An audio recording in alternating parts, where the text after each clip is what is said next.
good morning, friends. Mark Holmes here with my buddy Cowboy Joe Boo, as well as Joe Bear in the house.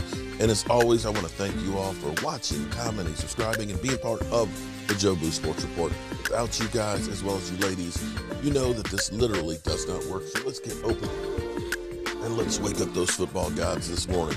How's everybody doing? Sorry I'm a little late getting started. I literally slept like a baby last night, and just didn't want to get out of bed. I just didn't want to. I'm sorry, L Boogie. Have your coffee now. I know you're waiting until we do the show and stuff, but man, look, it just felt good. It felt good, and it also feels sad because today is Seeding Sunday. It is the last week of the regular season. So for Washington and the Giants, this is it. This is their season. For teams that aren't making the playoffs, if you're not one of those 14 teams, it's time to start thinking about next year.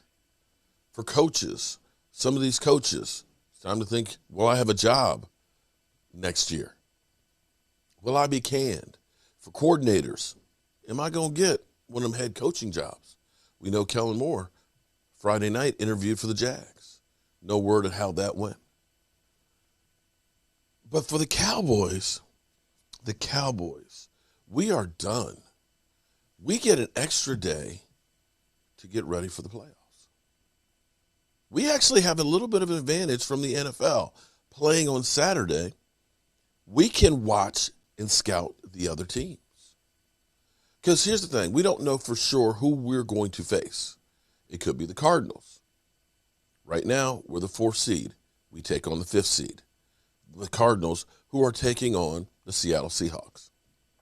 I believe the Cardinals will win that game. And it could be Tampa Bay is taking on the Panthers. If they lose, we could move up. I don't think Tampa Bay is going to lose to the Panthers, but you never know. And then you have actually the key matchup that may be the linchpin to everything at 425, the 49ers versus the Rams. And the 49ers have owned the Rams, winning 5 straight. It's possible the Rams lose, they drop to the 5th seed, and the Cardinals win, they move up to their spot, and we face the Rams. So today is one of those days where we're going to kick back, we're going to watch. We're going to see the Washington football team taking on the Giants and hope that we don't fall asleep. And then come 4 o'clock is when we got those games that are going to be key. So we will be live streaming starting at 1 o'clock, following the games and stuff and seeing where all this goes because we got to find out who we play. Now, on to last night. We had our Philly meltdown cam, and we kind of turned it off and turned it on because it actually got to be annoying. I know it's hard to believe that Philly 500, the entertainer that he is, got annoying because every other word was backups, backups, backups, backups, backups, backups, backups, backups. We weren't exactly at full strength last night either. But here's the thing that's kind of funny. Pot meet kettle. Because part of the reason why you are actually in the playoffs. Playoffs? Don't talk about playoffs. You kidding me? Playoffs? Is because you beat a team that had backups and newly signed players. It's funny that you guys don't seem to mention that. What I heard from you, Philly, last night, they had 3 extra days to get ready for practice. Well, that means you also had those 3 extra days too. Because they signed a quarterback who wasn't even on their roster and had him play. They had 22 guys out there. And the funny thing is when you're talking about backups, you still only won 27-17. 27-17 against a quarterback who was recently signed off a practice squad? Interesting. So we go in, we win 51-26. We have a lot of key players that are out. You don't think Micah Parsons and Diggs would have made a difference in that game? You don't? Anthony Brown? You don't? Okay.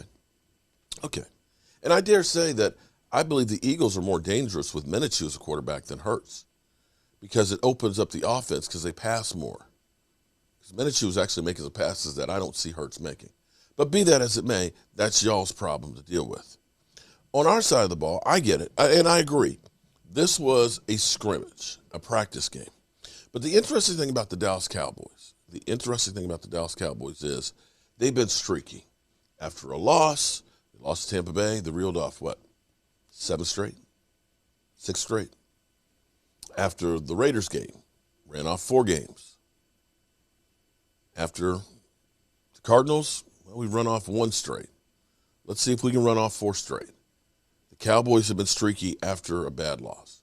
Now, here's the thing. Like I said, the grand scheme of things, this game doesn't mean a whole lot other than feeling good about what you're doing. I feel vindicated in some regard because I've been talking about 12 personnel. 12 personnel that we have not been able to run as effectively since Blake Jarwin is gone. And Blake Jarwin should have actually had a touchdown pass. And mind you, the Dallas Cowboys now have 21 different players to have gotten a touchdown this year. 21, which is a franchise record. That's a lot of different people getting game balls. That's a whole lot of people. So shout out to the offense and the defense and the special teams, because we found ways to score in a multitude of them. So, correction from last night, I said, the Cowboys got 51 points without turnovers. I forgot Van Der Esch actually got an interception. So we did get 1 takeaway. The interesting thing on this is the 12 personnel. Blake Jarwin, he's rusty. He had a touchdown pass literally right there in his hands that he dropped. But it's okay. It's cool. We still got the touchdown. But you can see the difference because we were able to do different things out of that formation. And I think that the 12 personnel will be that offense that helps carry us and propel us in the playoffs. Because here's the thing. When you have just 3 wideouts, I need to have nickel coverage in here. When you have 2 tight ends, typically, you need to have 8 men in the box getting a run. They can do anything out of it. Did you see last night, one of those times? We started out with 2 tight ends, Zeke Elliott in the backfield. Zeke Elliott, boom, goes out wide. Empty backfield and 12 personnel. It's now a passing formation. And this is where you can look and say, well, defense, what are you giving me? Oh, your nickel coverage? We'll pound the rock. We got numbers. We'll just run the ball. You put 8 men in the box? Okay. We'll split everybody out wide. We'll pass. And this is where you can control what you can do. You have more options there. It's not that Blake Jarwin is that much better of a blocker as it is that you have an extra blocker in there who can also catch the football. Another option to cover. So that's where I feel great about what they did there. My quarterback, Dak Prescott. Here's an interesting thing. As much as they've been talking about Dak slumping, that Dak Prescott and the Dallas Cowboys have not been there, here's an interesting thing. Since week 15, forgive me, I'm sorry, I have a cold. I don't mean to be snorting in the mic. Since week 15, Dak has 13 TDs, 0 interceptions, 1,006 yards.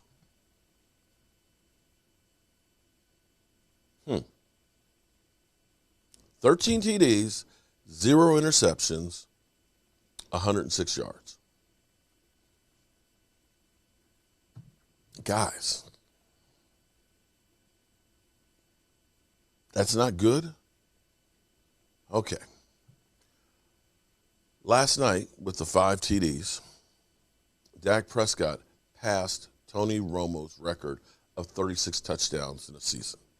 Dak Prescott adding to another one of the records that he has of the Dallas Cowboys. 37 TDs. I know what you're going to say, but it's a 17-game season. Aha. But Dak missed one of those games. It's still 16 games that he played. 37 TDs. When Tony Romo had his 36 TDs, he had 19 interceptions. Dak only has 10. Now, here's the cool thing about our quarterback. Mr. Dink and Dunk, Dak Trashcott, Dink Mascot, garbage time quarter, whatever you want to call them, whatever you, because I know you're going to come up with some new ones. Here's the thing that's kind of amazing. His touchdown percentage is steadily climbing. This year, 6.2. 6.2% of the time, Dak Prescott has thrown a touchdown. It's actually pretty good. And you can look at the numbers. His rookie year, it was 5. It went to 4.5. You know, that year, 4.2, 5, 4.1, 6. You know, he's gotten better with those. Interception percentage, it dropped a little bit from last year. We're throwing the ball more.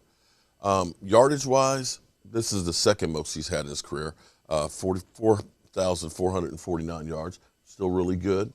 And his rating, let's see what the final rating is here. Let's see, rating, a 104.2. His second highest, his highest was as a rookie. He's getting better every year. Every year he's getting better. He had a sophomore slump. We've gone through changes in the offense. The offensive line isn't quite as good. Zeke Elliott isn't quite as good. Yet, he is still getting better, which bodes well for the future. So shout out to my quarterback, Dak Prescott. But here's the thing. Here's the thing about the Cowboys is we've always had a really good offense. The problem has been is our defense. So we'll get to that in a second here. But if you're looking at last night's game, the things that you say, okay, I feel better about. Again, the 12 personnel opened up the field. I know it was against Eagles backups and things, although sometimes it seems like the Eagles backups, and you think about the last time the Eagles won the division, they had their backups that were playing better than their starters. Just pointing that out. They still were out there playing pretty hard. The fact that Zeke Elliott, shout out to him, got over 1,000 yards, actually had probably one of his best running nights with lanes to run in. There were holes there. So don't put it all on Zeke that Zeke Elliott has been, not the same guy, because he's not. But neither has been the offensive line. The holes have not been there. Yesterday they were. He hit them, 18 carries, 87 yards, 4.8 yards a carry. Another thing you have to feel good about is that Clement, and maybe this was because he was facing his old team, 7 carries, 58 yards, 8.3 yards a carry. And even Jaquan Hardy having 3 carries, a touchdown, and 8.7 yards. So we've got guys now, we got a little bit of a running game going, something we really haven't had for a while. You got a running game, you got Dak Prescott not turning the ball over, and you're hitting receivers. And more than anything else, the happiest thing that made me is Amari Cooper, 7 targets, 5 receptions, 79 yards. But Cedric Wilson stepping in, 2 TDs on 6 targets, 119 yards. They didn't skip a beat without. They didn't skip a beat. Michael Gallup was gone. Didn't skip a beat. In fact, I dare say that the offense got better. Now, again, I still will preface it. It wasn't against a great team and their starters. But for a feel-good game, you should feel good about that game. Now, we have finally a defense. Didn't show that great last night. We gave up a lot of yards running the ball. But again, didn't have Micah Parsons. And Micah Parsons is a game changer, a motivator, and definitely the most valuable player on that defense. You have Diggs, who's out there as a ball hawk, and I guarantee you he would have gotten another interception. And it's sad that those two guys had a chance to make history, but because of COVID, they missed out. Diggs certainly would have gotten an interception. And I believe that Micah Parsons could have gotten a sack and a half. But it is what it is. Opportunities are lost. They still have an opportunity to go on deep in the playoffs. I just want to revisit on my way out the door here where we were 8 months ago after the draft. I have to actually give it to Shannon Sharpe because Shannon Sharpe was actually a little bit wiser than Skip Bayless. He has the opportunity to be what Kyle Pitts is on the offensive side of the football, Skip. Big, fast. You weren't talking about him falling to Dallas. You were just talking about him in general. Yeah, I'm just saying, because I was expecting Dallas to stand pat. I thought they would get him at the 10 spot. You was wanting them to get a cornerback, Patrick Surtain II. I said, Skip, if they get an opportunity to get this kid, because he can be special. Now, what it tells me, now, 2 years ago, they had Rod Marinelli and Chris Richard. Oh, man, they're terrible. They're old school. You can't be playing that defense. So to get rid of those two guys, Chris Richard, Rod Marinelli, they brought the brunt of it. Last year, Mike Nolan's defense is too complicated. They're terrible. He's terrible. They need to get rid of him. Lo and behold, I'm looking at what Jerry Jones did. He's telling me, nah, guys, now y'all done scapegoated 3 defensive coordinators. I'm putting my veterans, them guys that's making a lot of money, D-Law, Wolf Hunter, Jalen Smith, all you guys, you don't notice because the first 6 picks went on the defensive side of football. 8 of the 11. Skip, you don't make 8 of 11 picks on the side of the football and you believe that you have the personnel already in place to get it done. You got a linebacker, cornerback, a DT, an edge rusher, cornerback, linebacker. Lo and behold, all the big dollar guys. That's what they got, linebacker. You got 2 guys making big money. You got a D tackle. You got an edge rusher making money. Jerry said, nah, we ain't good enough there. And we need to fix it. You don't notice. Guess what? Dan Quinn ain't going nowhere. Dan Quinn going to be here for a minute. Skip, I like what they did because I believe they addressed the most important need. I understand that you like, if Kyle Pitts fall, okay, I would have gotten that. But the way the draft set up for them, they were able to move back, get an extra 3rd-round pick, and get Michael Parsons, who I believe is the best defensive player in this draft. And you get a corner. You need a corner. The cornerback had a 1st-round grade on him, but he had some character issues, which Jerry doesn't have a problem with. Both of the guys had a little character problem, Skip, but that ain't no problem for Jerry. You know how Jerry is. Jerry like him a little bad boy here and there. He believes that's what it takes to win football games. So I gave them a B+. They addressed the most important need, the defensive side of the football. I like what they've done. Now let's see. I would have given them an A because, Skip, I like to compare free agency and the draft because it's a culmination because you get an opportunity to fill some needs early knowing that you're going to address some more needs late in the draft. But had they done anything substantial in the draft, in free agency, Skip, I would have given them A. But I gave them a B+ because I like what they did. They addressed the need. Defense was their issue. They seem to have addressed it. Let's see. Because they normally hit, Skip. Give the Cowboys credit. You say what you want to say. But normally their draft picks, they normally pan out very well. Let's see if they can keep it going. Shannon Sharp, the Hall of Famer, gives my Dallas Cowboys a B+ in the draft. Gave B+. And me, lifetime Cowboy fan since the age of 10, I give my Dallas Cowboys a C-. What? I was extremely disappointed by the outcome of the draft, given the fact that they went into it looking for cornerbacks and safeties. We are so unsafe at safety. You got one. You got 3 corners. That's all we got. Okay, so let's step back from this and see what just happened. Okay. So I told you Patrick Surtain is textbook, perennial Pro Bowl corner, like father, like son. He's everything that I love in a cornerback and a football player and somebody I can trust as a cornerstone of my franchise. He's already very mature for his age because his father was his teacher and his coach. And his father was a Pro Bowl cornerback for the Miami Dolphins. And you played against him occasionally.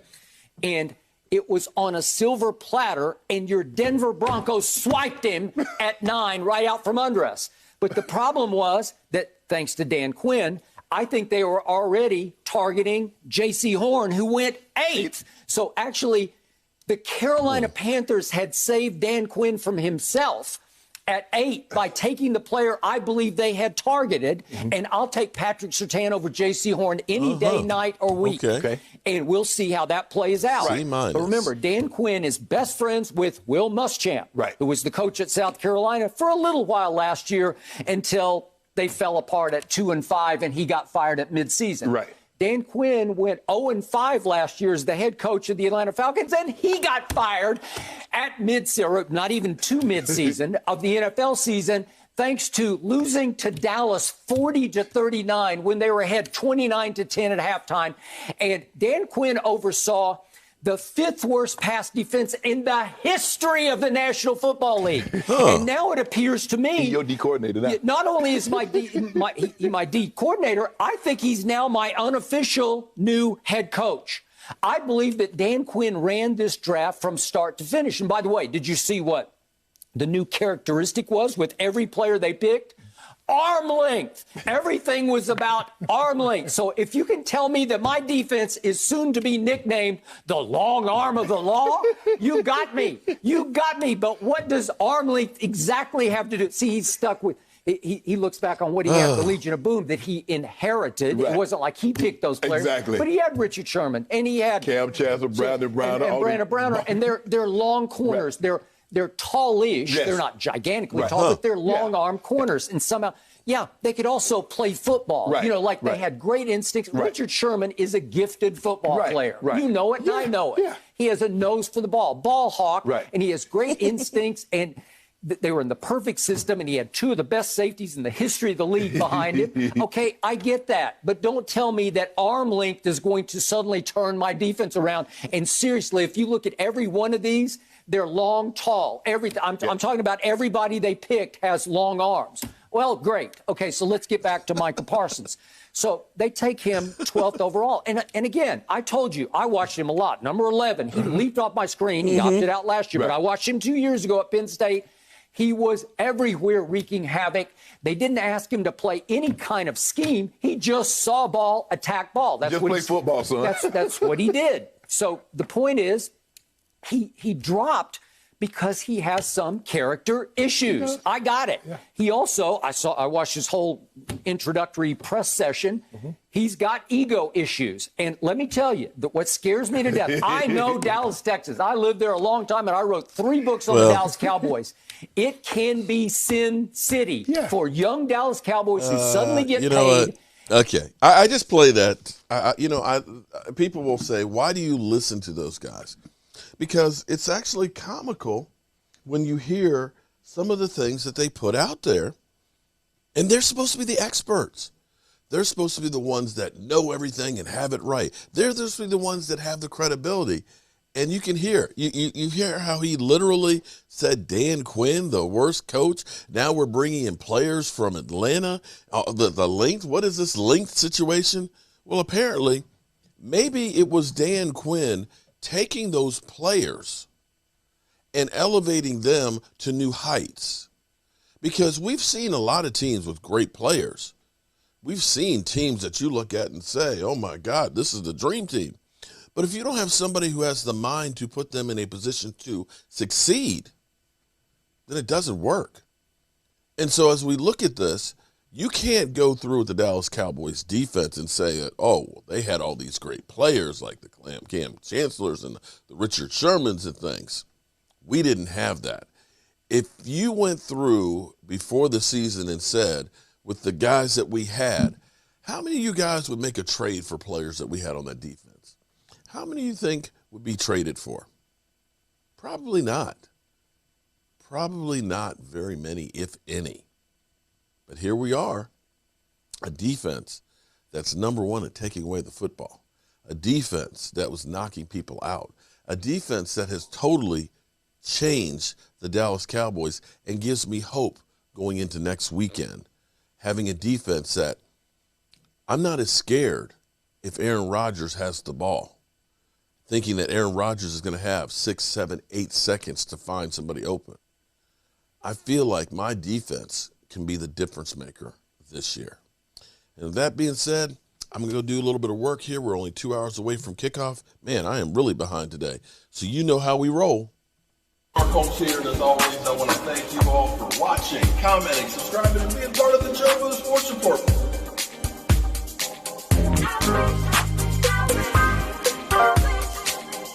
You did one hell of a job, and the only thing else I got to say is, have fun!